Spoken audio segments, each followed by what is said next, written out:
Hello and welcome to another New Game Plus. We're back with our genre recommendations, and today we're hitting on 2D platformers, which I don't think, we haven't done anything in the 2D realm. I think we did, what was it, like 2D Zeldas or something like that? I think that's the only other kind of 2D things we've talked about on these genre recs so far. But I could be And mistaken. it's not even the same 2D really. We did Zelda likes. You're So right. that was encompassing 2 and 3D. It was like Zelda games that aren't Zelda. Yeah, and there was a bunch of them in there that were sort of different. Anyway, like we do with all of ours, we have sort of five categories that we hit on here that we think are sort of fun categories. And obviously, this isn't definitive games. This is more just like, what the hell have we played? So there's tons of stuff.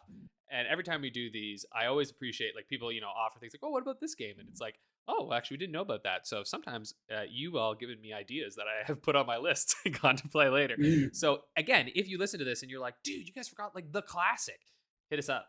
Let us know.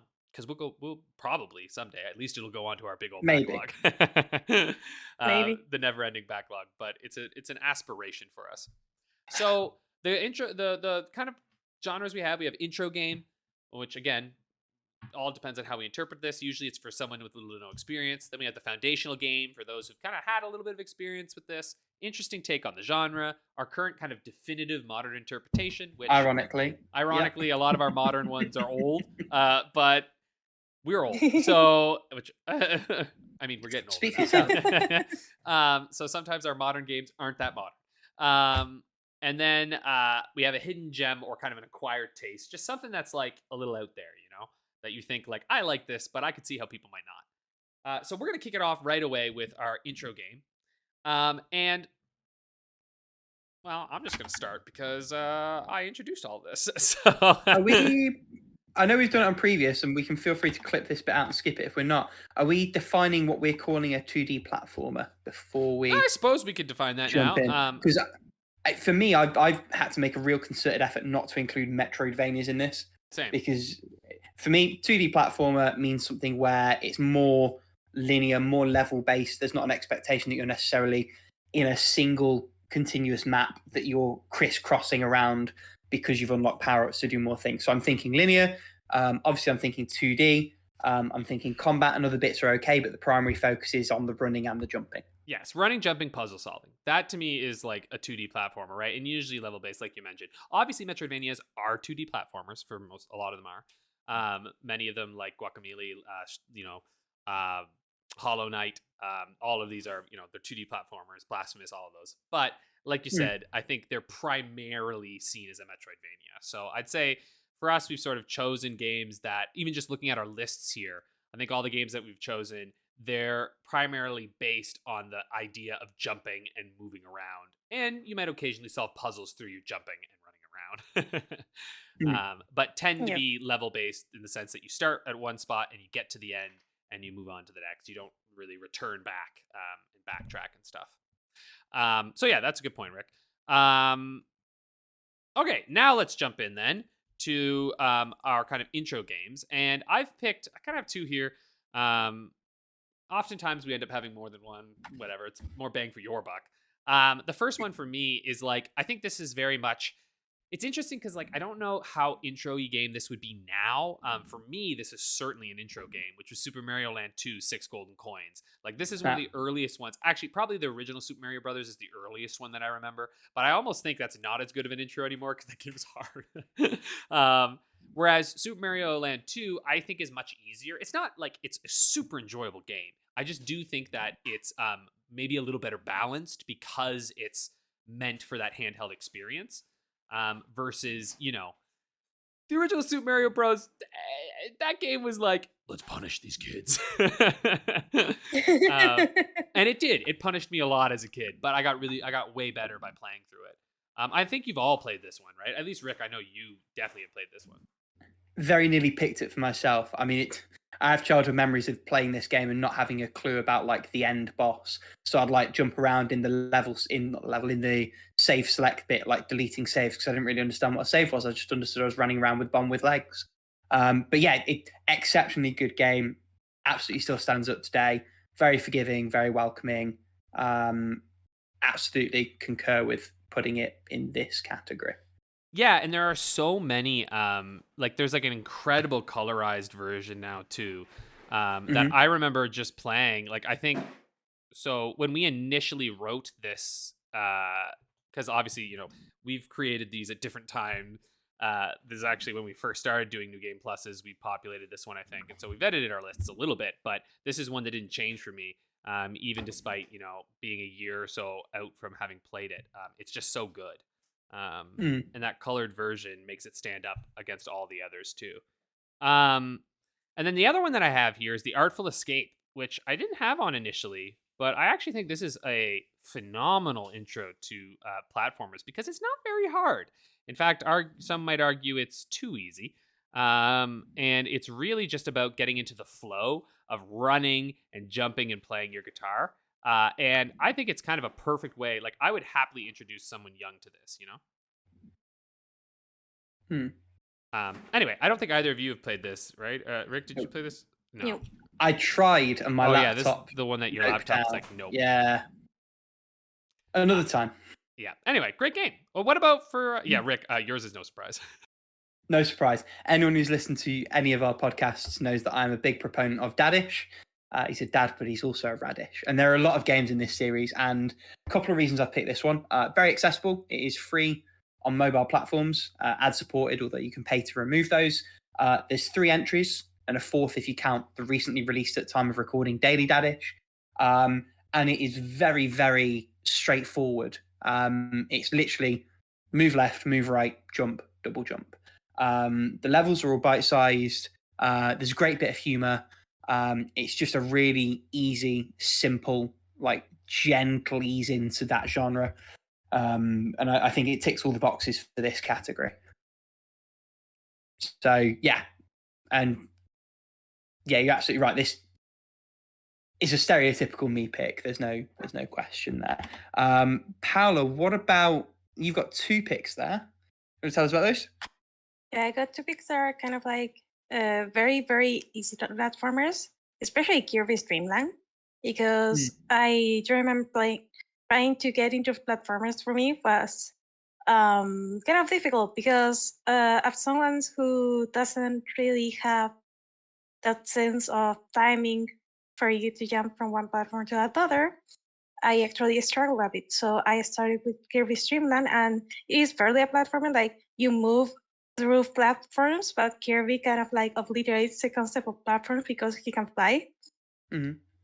No, you still can't like attack and fly at the same time. So that is what forces you to go through the platforms, even though you can fly over most of enemies. But anyway, so it is a very easy game. Like, it is a kind of like, for me, it's a comfort game because of how kind of like chill, easy it is.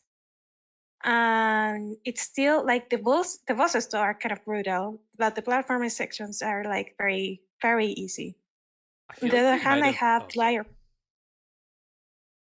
Sorry, go ahead. No, I was just gonna say, I think you might have picked the like actual objectively correct answer for this one. Like, this game is literally made for what you're describing. Yeah. Yeah. Definitely. Also, Kirby's adorable. So who doesn't love Kirby? Like, try to find me in this one. And the other one is the Liar Princess and the Blind Prince, because well, I have a huge bias towards the art direction of the game because it is beautiful and it looks like a fairy tale. And it has quite a bit of story in it, but platforming sections are like, again, very easy. As long as you don't let go of the prince's hand, you're okay. Because if you do happen to let go of him while you're jumping a very high jump, well, I hope you want to redo that little section again because he will die. But still, like, it is very light on the platform, very light on the puzzles. It's more about the story it's trying to tell. So it is another one of those entry games that I would particularly recommend to those who are more into visual novels. In the sense of, if you are into visual novels and haven't played up 2D platformer like ever, this is like a perfect entry game for you. So yeah, those are my picks.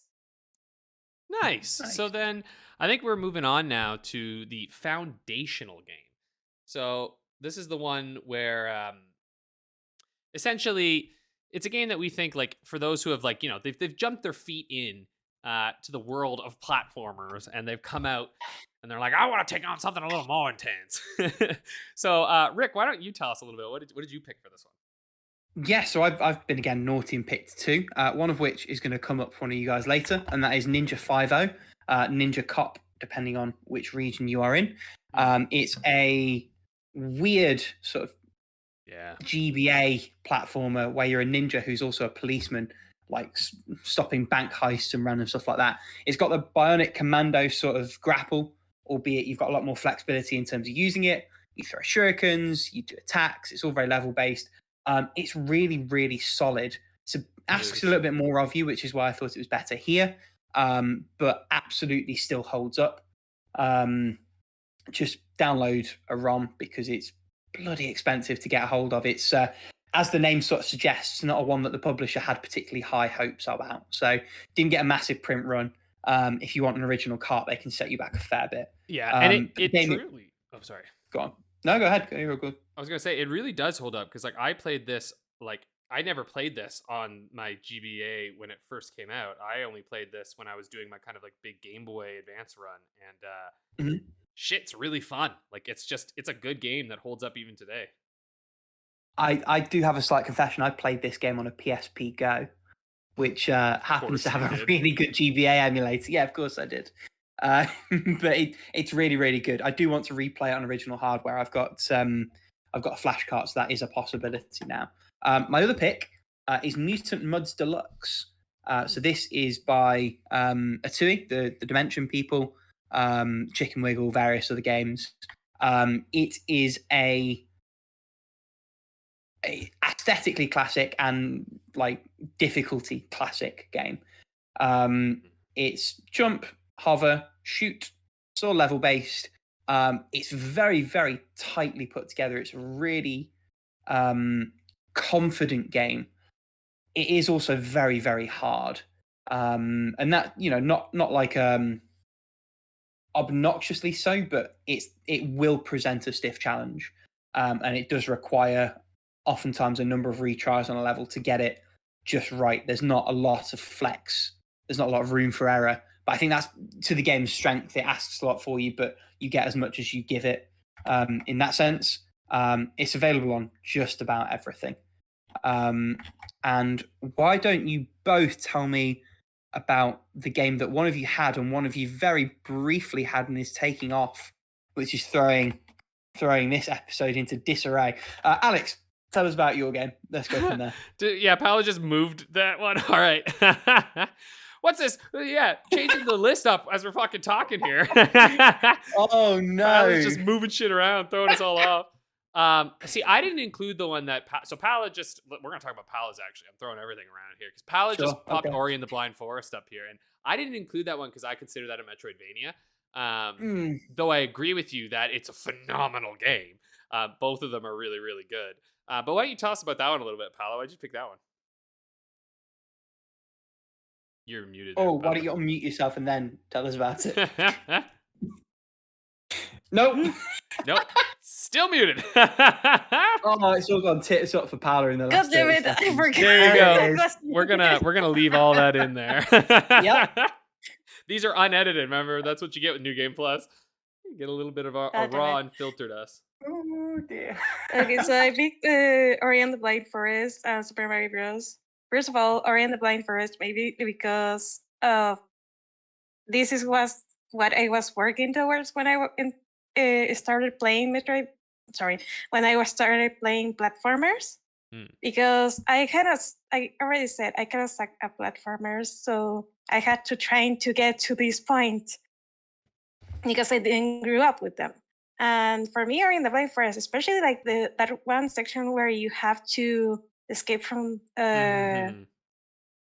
something and you have to like run through the level, was very challenging for me. And it was like, yeah, that this is this is what I think about when I think about something like what you call a foundational game here, because holy crap, it took me so many attempts to get it right, but when I got it right, it was satisfying. On the other hand, I have Super Mario Bros. Because you said, as well, you said, yeah, this one was very punishing, especially for us kids. And I have to agree, this one is not a game that I would recommend for beginners in a long shot. I did complete it. It took me a while. Thank you to the save states that I was able to put on, because otherwise I wouldn't have been able to complete it. I don't think it is as satisfying for me to beat this game over like it was for me with Ori and the Blind Forest, but still, like, I feel like every platformer fan has at least to try this one because it is a classic. Yeah, I agree. You're right too, though. Like, So yeah. Anyway, I guess I'll talk about mine now, huh? yeah, go ahead. So I picked Shovel Knight, because I really think Shovel Knight is like, to me, sort of the epitome of 2D platformers. I could almost see this one being like the current definitive, which I think you all. Anyway, we'll see it come up in another area because Shovel Knight is one that will be talked about. I think it's very good. And I think it's a good game for people to try out, especially Treasure Trove, because you get so many freaking games in one. Like, it's like, how many games is it now? It's like 4 games in one, I think. 5 if you include Showdown. Yeah. Is Showdown in the Treasure Trove? Depending on which version you have. So Vita and 3DS, no. Everything else, yes. Yeah, I personally don't count that. In terms of platformers, it counts as a full game, obviously. But yeah, that's fair enough. Because that one's a beat up, right? Like, it's like a smash. Yes, it is. Yeah. So obviously great, like, good stuff, all that's good stuff. But yeah, to me, Shovel Knight, it represents like this culmination of the 90s and like 80s 2D platformers, when you're talking about like the NES, and mostly the NES, right? Like, obviously there's a bit of inspiration from the SNES in terms of like, the feel and whatnot, but in terms of like actual like stylings and controls, it's like taking those incredible games from that era and just sort of perfecting it, and really like making everything feel tight, making it feel enjoyable, and also making it so that it is challenging but no longer so punishing that you want to fucking kill yourself, because mother of all that is holy, do you ever want to fucking kill yourself with some 2D platformers? There's one I'll be talking about later that absolutely makes people want to fucking kill themselves. And I loved, but that I think is like genuinely one of the like trends with a lot of 2D platformers, is that they are maybe one of the most punishing game genres out there because they require such precision. And as we know, games don't always run super great. So sometimes you play a fucking platformer that requires precision and you get very sad. So anyway, that's mine. I'm certain we'll be hearing about this game again in a few minutes. But for now, why don't we jump into interesting takes on the genre? Which, how about Paula? Why don't you start this time with your interesting takes on the genre, with a game that I think we've seen later and that you are absolutely no bias at all about? Oh, what is bias anyway? Is it tasty? It would be like if, for example, you were friends with the people who made the thing you're going to talk about. Yeah, but we're not friends with anyone who makes games. Wink, wink. No, of course not. That game would be What Lies in the Multiverse, because I really love that game and I have to sing praises every time I'm able to. And this one in particular is because you are able to swap universes, and not in all levels, but in some levels. And you can, and there's like weird shit going on. Like sometimes you'll get these, I forgot the names of it, ubiquitous,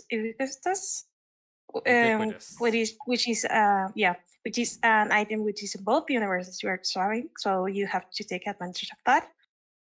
Or you also get these, I guess, gravity reversing, or like, it's not gravity reversing, it's more like you enter in one end and go up out of the other like Portals. forcefully those portals too. And you also get the very fascinating level where gravity is inverted, and you have to play with that. And I really enjoyed this game because like it is the first time where I actually like ice levels, because I really hate that feeling of having ice on your feet. But in this game, I think they did it like very well. And that is because only half of the level is ice and the other half if it is not. So you use the ice to propel yourself across the level, and then you land on something that isn't ice. So there you go. I no longer have that problem where ice just makes me want like to scream, because oh my god, if it wasn't so slippery, I would have landed correctly on that platform. But yeah, I really like the universe of the mechanic, and I really like the overall overarching theme and story of the game. So go play that game. Yeah. As much as we were razzing you, I Not mean, sponsor. it is genuinely a pretty interesting take. Like that's definitely in the right category. Yeah. Why don't I talk a little bit? Oh yeah, do you have more, Paula? Or? No, I was about to say, Alex, why don't you talk about your game? So well, look at us. I'm we're reading your sharing a brain mind. still. I have two that I actually kind of think of them as like almost like very similar games in a way, despite being different in lots of ways. But anyway, in my mind, they're similar. I have Limbo as my first one here, which I think of Limbo as an interesting take, simply because of the fact that like it is a platformer, but they've really stripped down your abilities, right? Like so often in platformers, it's all about your like quick movement and like, you know, get to this place, go to that. And in Limbo, it's like, no. What if you were like a weak little shithead who like can't really do much and is like gonna get destroyed by things? And instead, and almost has like the weird physics stuff, like like they're a little ragdolly in some ways. And then you're just kind of like having to navigate and try to survive this like terrifying world. And so I don't know. I really really loved the game, and I remember I played it and just absolutely like devoured it when it first came out. And so for me, that's like one of the most interesting, and has stayed one of the most interesting takes for me. Like it's a game that like I still at times think about in terms of its impact, and I think is better than the one that came later. Which what was that other one where you Inside? That was the one, right? Yeah. Which also is an interesting Have to push back on that. I thought Inside was miles and away better than Limbo. Nevertheless. Oh, really? Yeah, I didn't like Inside as much. Yeah, I think it's less inspired. But that's a debate for a different day and a different time. Absolutely. In a different world and a different time. Anyway, so that was that one. My other one is Braid, which I think is pretty inarguably a very interesting take on 2D platformers, right? Because you're talking about time manipulation, a little bit of like the stuff that you were discussing with What Lies in the Multiverse there, Paula. Here's a full game where like the entire concept of it is the kind of reversing mechanic that just drastically changes how the game functions and how you experience it and go through it. It really like I think the reason that I also, because obviously I think there could be some argument that like it's a puzzle game, but I think the reason that I put it in as a 2D platformer is that the puzzles make you rethink and re-understand how platformers work, which I think is a really interesting concept, right? Because platformers, like we have said so often, the whole point of them is to get from point A to point B, right? And so the way you do that is by getting from point A to point B, right? Like you get there and you've got to jump up and you find it. But in this one, it's like, okay, but sometimes to get to point B, you're going to actually have to back up and you're going to have to, redo this area, or you're going to have to like reset this and then rewind it so that you can get it, etc. And like, I don't know. It was such a like, and this game too, I guess part of it is like, I'm sure if you play this game today, it probably doesn't feel all that groundbreaking, right? Like, and I think that's because it's kind of like when you play Super Mario Bros. Today, right? Where it's like, if you were to play that today, you'd be like, oh yeah, that's like all these other games, and it's like right, and it's because it set the standard, you know. I And think that Braid, goes for Limbo as well in a lot of respects. Actually, they both yeah, were you're very right. sort of key in that indie window. It's like we don't have you wouldn't have Inside without Limbo, right? Like literally. Mm. And for this one. And so it's like all these games have obviously had games that have come since that I would say like yeah, they've probably kind of perfected and or like just made better. But it still stands to me as like such an interesting take on it that I'll never ever be able to forget because boy, it was so something. And isn't that game supposed to have a remaster coming out? Like I thought it did. Did it already? I remember. I think it's already out. I might be wrong, but I thought it was I already out. remember it was announced and then it like disappeared. And like Let's I have don't a know look. if it's come out yet because I mean that developer is an interesting fellow. Mm. We could have a whole It conversation did just about come out that guy. because I don't think it did it? I got that game. Yeah, it did Oh, it because I did. got Okay. that game in the Fantasy Creator League. Oh, you're the one who got I it in the got me Fantasy like 2 Creator League. points. Okay. Yep. Okay, it did come out. I just remember it not like it was like gone for ages, and I was like, because I think I was thinking about it in the Critic League about betting on it like last year or something, and I was just like, when is this fucking game coming? Anyway, that is my two. Rick, I think you're the one who's next. What are your two? I have two, absolutely, and they very similarly sort of focus on like platform, but an extra thing. So first of those is Mark of the Ninja, which is platforming but stealth. And you know, this isn't entirely unique. Like there's GBA Splinter Cell games that have tried to do 2D stealth. I think it's entirely unique in that it's actually really, really well executed. Yeah. Mark of the Ninja is one of the first like games I played on PC. I've bought the remastered edition on Switch to play again, and I've played the tutorial and then stopped it and didn't come back to it yet, but it absolutely still holds up even sort of 12, 13, 14 years after it first came out. The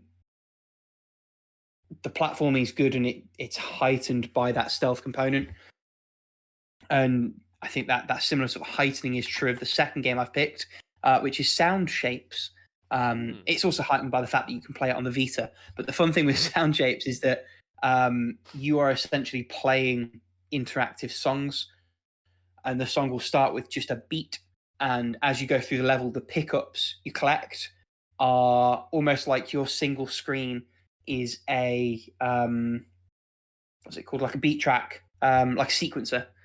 And so as you pick up the extra things to go into the sequencer, the song fills and builds and becomes the whole track by the time you get to the end.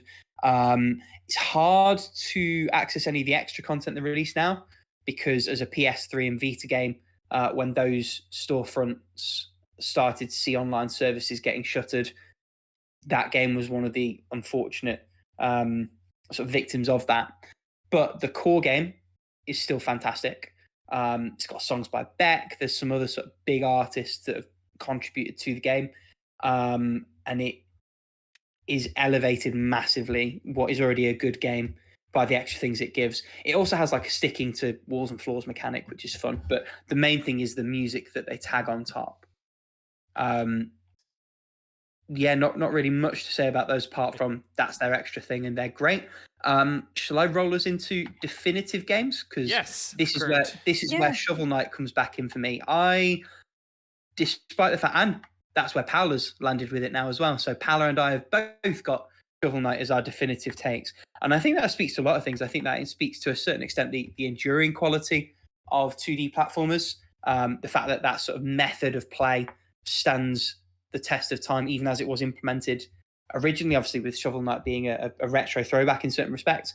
I think it speaks to the quality of the work they did to make a new game in that style while honoring the history and the influences behind it.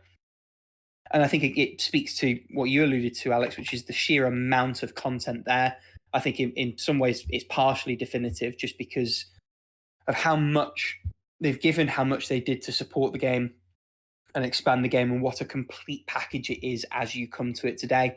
I think it still would have been in contention if it was just the Shovel of Hope campaign. But the fact that they've then given you 3 different inversions, and then depending on which version you've got, a random sort of Smash Brothers style game to go alongside it, I think is massive. Before you keep going, can I ask, have you played the one that I selected? What do you mean? No. Neither of you have played the one that I picked for this category, have you? Oh, I have. Yeah, I've been. You have? I've been Oh, that I one. haven't. okay. I was about to say I agree with everything you've said except for that. But anyway, keep going. So yeah, Paula, do you have anything to add or tag I in on just have Shovel to Knight? say that, yeah, like I don't usually play platformers, but holy crap, Shovel Knight is a lot of fun. Yeah. The platforming is so tight. I never feel like it is my fault that I fall or that something went wrong. Wait. I mean, I never feel it is the game's fault that, sorry, brain fart. I never feel that it is the game's fault that I fall or like something goes wrong. It is definitely my fault. Like, yeah, Okay. I did an oopsie, I get punished. But sorry, brain went places. But still, I really like how it is reminiscent of the old platformers, but it has all the quality of life improvements. It has checkpoints. If you die, you kind of like lose your bag of money, but you can recover it. So, in any sense of the word, like this is for me the definitive more interpretation for platformers, and I love it so much. And you can also break those checkpoints for extra money if you're feeling extra spicy, which is Yeah, something I discovered by accident late game. It gives a lot of player agency for sure. definitely. And to tag you in, Alex, the one you've picked, absolutely in the conversation, I liked Shovel Knight more. Yeah. So I'll say that I One of think those. absolutely everything you all said is 100% correct and that you're wrong. No, I'm just kidding. Shovel Knight is obviously, I think both of these games are like, in my opinion at least, I think both of them are like equal in my mind. Like I would say like it's more of a case of like either or, you know. And like some are gonna speak more to others. I think no, I think honestly these both have like an equally huge and ravenous and like kind of loving fan base. And in fact, I would say their fan base is probably linked right over. And so the game, you know, enough waffling about the game that I'm looking at is Celeste, because I think Celeste truly is like by all definitions the most current kind of definitive, uses every single lesson from platformers and creates something that is somehow accessible and yet the most fucking hard thing you're going to play in ages, and yet you can beat it, you know? Like it's crazy to me how this game is like gives you so many advanced, and like I think why I love it so much is that it builds in some of the advanced complex mechanics that are in 2D platformers that you are not taught in most games. Like how in Mario Bros, there are a ton of moves that you can do that you just won't know about unless you sort of discover them on your own or like learn from somebody else about like these advanced kind of movement techniques. And then Celeste is just like, oh, hey, we're just going to teach you how to do those advanced movement techniques so that you can go ahead and end up feeling like some kind of fucking platforming god as you do these like insane moves. And then it also manages to tie in the concept of platforming, the struggling of platforming, into its narrative. And that to me is one of the most impressive things about this game because it takes the whole fact that, like, at its heart, I think 2D platformers are about the struggle to be precise, to be perfect, right? Like, there is really that sort of internal struggle with a platformer where it's like you have to be so precise and perfect with your movements in order to kind of complete the games. And then they manage to take that and insert that into this journey of kind of like mental health that I think is just so beautiful and poignant. And so when you get to that end, you feel so like, I know when I finished that game, I was like, holy shit, I did it. Right. Like that feeling of like, I made it, I got through. And then if you're also insane and just disgustingly talented, you can go off and play all these B-sides and all these like genuinely like, all right, now you've done the shit that everyone could do. Why don't you go try the stuff that only a few people are going to actually be able to nail? And man, also side note, it is the most fun game to watch people speedrun because mother of all that is holy, it is it ever freaking cool looking. And it's probably one of the games that, besides Neon White or whatever, it's the game that whenever there's a speed run on, like, in like Games Done Quick or whatever, I'm just like, I'm watching Celeste, because man, they keep, and like the developers are in such good communication with them. So, yeah, I really just, I can't sing this game's praises enough. I really think it deserves everything that, all the plaudits that it's given. And whenever they make a sequel, so excited. Or just something in the like just make another platform. It doesn't have to be a sequel to this game. Just make another platformer. That's all I'm asking, because they made the greatest platformer, in my opinion, of all time. And Lord, do I just want to see more from them, So anyway, that's my opinion. I know, Rick, you played this one. And Paula, you haven't played this one, though. Paula, you definitely should play this one. But It's on my backlog. yeah, that's fair. Did this one not stick with you as well, Rick? Yeah, I definitely think it's humbling if you try and shoot for some of those harder levels. Equally, I think it's smart that they layer that stuff up, so you're almost self-selecting whether you just want to beat the game or how much further you want to push it. Like I said, I really enjoyed it. It's just Shovel Knight spoke to me more. That's fair. It's not that either's bad. It's just I think Shovel Knight's slightly better for me. And that's what I mean. Where like I when I say that, I think they're on the exact same like podium. It's just literally, what do you prefer? Like, that's how good both these games are. There's like nothing about them that I can really honestly point to that I think needs to be like improved. Like when I think of Shovel It's Knight, hard to think of a negative for either, really. Yeah. Yeah, it's more just like, and that to me is what's interesting, is that they're also, as games, a little self-selecting, where you can actually, I think, if you want to get into 2D platformers, playing both of these, I think, is actually going to tell you what kind of 2D platformers you're going to enjoy more. And yeah, anyway, that is my definitive modern one. And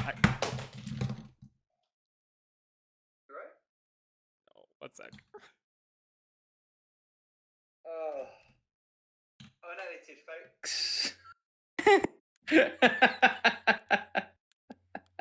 And this is why we edit our episodes. There was a bit of silence there, everybody, which is fine. My headphones just came undone, which means the recording probably was silent for a little bit. Just a little bit. Sorry, everybody. But we're back. That was what we call anticipation, which is something that we always have at 2D platformers, aka we never have them. But what we're going to talk about now is our hidden gem or acquired taste. So I was just hiding the hidden gem for you all. Should we go in order of how like appropriately people have stuck to the task in like picking one game? Sure. Yes, Paula. Let's let Paula go first on this one. Yeah. Incredible, guys. Who picks more than one game for a category? Me on a future video. I was gonna say you already did.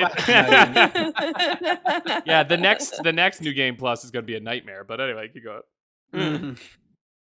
Anyways, I selected Greece because of how, first of all, of how it manages to merge like color, like returning color to the world, and platforming, and like merging like the concept of having this world like going back to life in a way, and you're revisiting areas and seeing like, oh, this looks different because now there's flowers over here, and you can like go through here and here and here.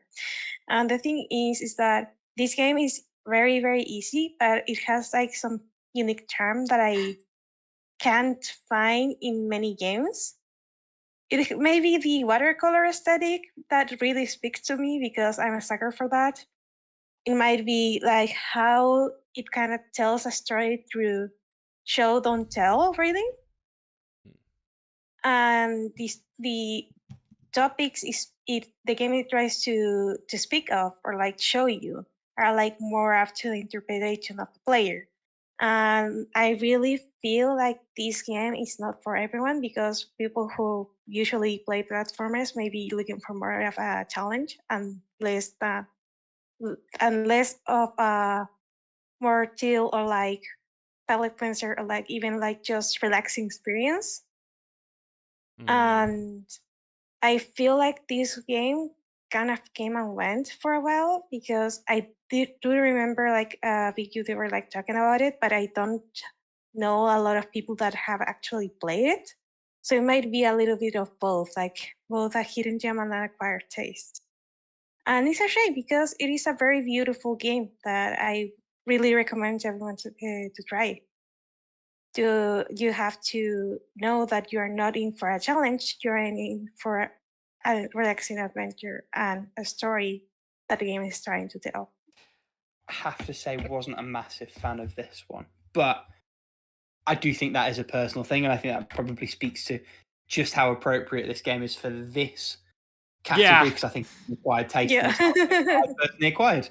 Yeah, Alex, sorry, go on. Oh yeah, no, I was gonna say it is very like I enjoyed this game, but I think you're right, Paula. I think you have to have the proper expectations, and like I did have those expectations going into the game, so I think I was like properly set up for it. But I do think if you're expecting this sort of platformer that's got a little more to it, which also though, if you watch anything about Greece and you expected that, you're a fucking idiot.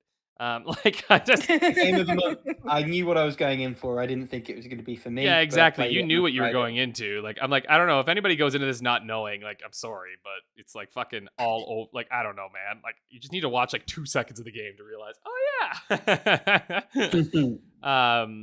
But anyway, I'm sure there's people who just buy games randomly. Then that's fine.